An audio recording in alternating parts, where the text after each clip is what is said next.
हाय नमस्कार प्रणाम आप सभी लोगों को। आज हमारे साथ जुड़े हैं शुभम बथानी जी सीधे अल्मोड़ा से, जिनकी घोड़ा लाइब्रेरी की चर्चा आजकल पूरे देश दुनिया में हो रही है। बहुत बहुत स्वागत है सर आपका हमारे इस खास प्रोग्राम में। नमस्कार दीपक जी। बहुत बहुत स्वागत आपका पहले, और बहुत बहुत बधाई आपको। धन्यवाद दीपक जी। सबसे पहले तो मैं ये जानना चाहता सभी हूँ, जब श्रोतागणों परसों का भी। मन की बात में मोदी जी ने आपकी कहानी को पूरी दुनिया को सुनाया, तो कैसा महसूस हुआ आप लोगों को? वाकई में बहुत गौरवान्वित करने वाला वो पल था। दरअसल उस पल से जुड़ी एक और बात आपके साथ साझा करना चाहूंगा कि दरअसल देश और दुनिया को मोदी जी अपने मन की बात के 105 एपिसोड के बारे में बता रहे थे। उस वक्त भी हम लोग एक ऐसे दुर्गम पर्वतीय क्षेत्र जलना में थे जहाँ पर कनेक्टिविटी बिल्कुल जीरो थी। तो हमें लगभग 3 बजे पता चला कि हमारी घोड़ा लाइब्रेरी के बारे में मन की बात में मोदी जी ने बोला है। तो ये बस आके जब हमें पता चला तो वाकई। तो हमारे दर्शकों को बताइए विस्तार से कि ये घोड़ा लाइब्रेरी क्या है। वैसे तो सभी लोगों ने जान ही लिया है जब से मोदी जी ने बात की, लेकिन आप अपनी तरफ से बताइए कि क्या है यह घोड़ा लाइब्रेरी, जो लोग नहीं जानते। दरअसल घोड़ा लाइब्रेरी के माध्यम से हमारा प्रयास ये है कि हम अपने पहाड़ में अभी भी कई बच्चे, कई लोग, कई ऐसी कम्युनिटी हैं जो आज भी शिक्षा की मुख्य धारा से वंचित है। घोड़ा लाइब्रेरी के माध्यम से हमारा प्रयास है कि पहाड़ के उस अंतिम व्यक्ति तक, अंतिम बच्चे तक हम लोग पहुंच पाएं। हम लोग किताबों को भी पहुंचा पाएं और किताबों से संबंधित गतिविधियां उनके साथ आयोजित कर पाएं, संचालित कर पाएं।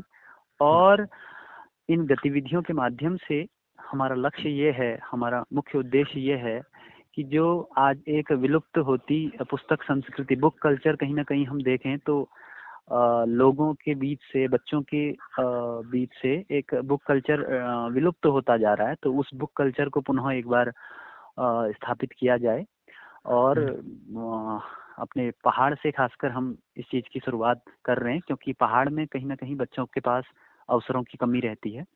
तो पहाड़ से हमने इस चीज़ को शुरुआत की है, घोड़ा जी लाइब्रेरी बिल्कुल। के माध्यम से। जी बिल्कुल। तो आपके पास कौन कौन सी किताबें होती हैं? हमारे पास बाल साहित्यिक पुस्तकें रहती हैं, हम्म। जिनमें कई सारी कहानियाँ, रोचक कहानियाँ, लोक कथाएं, कविताएं इत्यादि ये सब चीज़ें रहती हैं जो कहीं ना कहीं बच्चों को अट्रैक्ट करती हैं अपनी ओर, पुस्तकें पढ़ने को लेकर, हम्म। जानने, समझने और सीखने को लेकर। हम्म। तो आपके साथ इस बेहतर कार्य में कितने लोग जुड़े हुए हैं आपके साथ? मेरे साथ इस काम में करीब 24 से 25 लोगों की हमारी टीम है और हम सब लोग युवा हैं इसमें। जी। सभी कई सारे हमारी भाई हैं, कई सारी बहनें हैं। तो वो लोग हम इस मुहिम में जुड़े हुए हैं। तो आप पैसे से वैसे करते क्या हैं? मैं वैसे पेशे से किसी एक ऑर्गेनाइजेशन में काम करता हूँ। जी। और अपने फ्री टाइम में इन चीज़ों को लेकर पहाड़ के साथ, पहाड़ के बच्चों के लिए, पहाड़ के लोगों के लिए कुछ करना है, ये बात मन में थी। तो इसे लेकर हमने सोचा कि कहीं ना कहीं कुछ ना कुछ किया जाए। जी बिल्कुल। सोचा तो एक कम्युनिटी लाइब्रेरी स्थापित करने की थी, लेकिन हम्म। अगर हम पहाड़ की भौगोलिक परिस्थिति देखें जी। तो कहीं ना कहीं भौगोलिक परिस्थिति को देखें तो 8-10 घर एक तोक में कुछ इस प्रकार से भौगोलिक संरचना रहती है। तो अगर जी हम बिल्कुल। किसी एक गांव में कम्युनिटी लाइब्रेरी खोल भी लेते तो हम्म। दूसरे गांव के बच्चे या लोग उस कम्युनिटी लाइब्रेरी में पढ़ने के लिए उतनी दूर से तो नहीं आ पाते, क्योंकि डिस्टेंस भी बहुत ज़्यादा रहती है पहाड़ों में। जी बराबर। तो इसके लिए हमने ये सोचा क्यों ना एक ऐसी लाइब्रेरी जो निरंतर हर जगह पहुंच पाए, जा पाए। तो इसे लेकर हम्म। एक दिन बाजार से घोड़ों पर लद के राशन जा रहा था, तो बस वहीं से वो संकल्पना मन में आई कि जब राशन घोड़ों से लद के जा सकता है तो क्यों ना हम लोग किताबें भी बच्चों के लिए जो पहुंचाना चाह रहे हैं वो एक एक स्थान पर एकत्रित होने के बजाय हम्म। एक चलते फिरते रूप में हम बच्चों के सामने प्रस्तुत करें घोड़ा लाइब्रेरी के माध्यम से। जी। और इससे हमारे रिसोर्सेज भी कम लगेंगे और पुस्तकों का उपयोग भी बेहतर तरीके से हो सकता था। तो इसलिए हमने ये घोड़ा लाइब्रेरी को शुरू किया फिर। जी बिल्कुल। तो कितना समय हो गया इस घोड़ा लाइब्रेरी को शुरू किए हुए और कब शुरुआत की? लगभग 4 महीने हो गए हमें इस पहल को शुरू करे हुए हम्म। और निरंतर हम लोग इस घोड़ा लाइब्रेरी को चलाए हुए हैं हम्म। आप पिछले 4 महीने ने से। जैसे कि पहाड़ में कहा कि शिक्षा व्यवस्था की अभी दूर दूर घर हैं तो एक जगह इकट्ठा होने में दिक्कत होती है और वह शिक्षा बच्चों को कम मिल पा रही है। आप पहाड़ की शिक्षा की जो व्यवस्था है इसके बारे में अपनी पर्सनल क्या विचार रखते हैं? पर्सनल बस मेरा ये सोचना है, ये मानना है कि अगर हमें अगर पहाड़ के विषय में देखा जाए और पहाड़ क्या प्लेन्स क्या दोनों के विषय में अगर मैं कहूँ कि हम्म। अगर हमें शिक्षा को लेकर कुछ मूलभूत प्रयास करने हैं, कुछ ठोस प्रयास करने हैं, कुछ ठोस बदलाव लाने हैं, हम्म। तो हमें केवल और केवल स्कूलों पर काम करने पर फोकस नहीं रखना चाहिए। हम्म। कहीं ना कहीं कम्युनिटी और समुदाय के साथ भी काम करना शुरू करना चाहिए, क्योंकि जब तक किताबों से संबंधित गतिविधियों को कम्युनिटी या समुदाय नहीं समझेगा तब तक मुझे नहीं लगता कि कोई ठोस बदलाव समाज में लाए जा सकते हैं। तो हम्म। यही कहना है शिक्षा व्यवस्था को लेकर कि कम्युनिटी पर काम करना शुरू करना चाहिए, चाहे वो हम्म। किसी भी ऑर्गेनाइजेशन को हो या फिर सरकार शासन प्रशासन सभी को हो। हम्म। कम्युनिटी में भी शिक्षा को लेकर कुछ ठोस प्रयास किए जाने की जरूरत है। जी बिल्कुल। तो आपके पास इसमें कितने घोड़े जुड़े हुए हैं? लोगों की बात तो हमने कर ली, तो घोड़े कितने हैं आपके पास? हाँ, दरअसल घोड़े हम लोगों के पास ऐसे नहीं रहते हैं। हम्म। घोड़ों की जो भी मदद है वो हमें कम्युनिटी से ही मिलती है।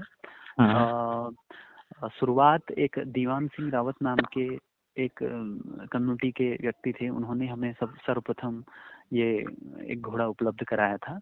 उसके हम्म। बाद से धीरे धीरे कम्युनिटी में भी इस चीज़ को लेकर जागरूकता बढ़ी कि हाँ काम तो अच्छा हो रहा है तो क्यों ना हम लोग भी सहयोग करें। तो सभी लोग निःशुल्क हमें घोड़ा उपलब्ध कराते हैं। लगभग अभी वर्तमान में हम लोगों के साथ 10 घोड़ा मालिक ऐसे जुड़े हुए हैं जो कहानी मोदी जी ने पूरी दुनिया को सुनाई तो सभी जो स्थानीय लोग हैं और जो जनप्रतिनिधि हैं उन्होंने भी स्टेटस लगाया और अपने सोशल मीडिया पोस्टों में डाला और आपके बारे में लिखा।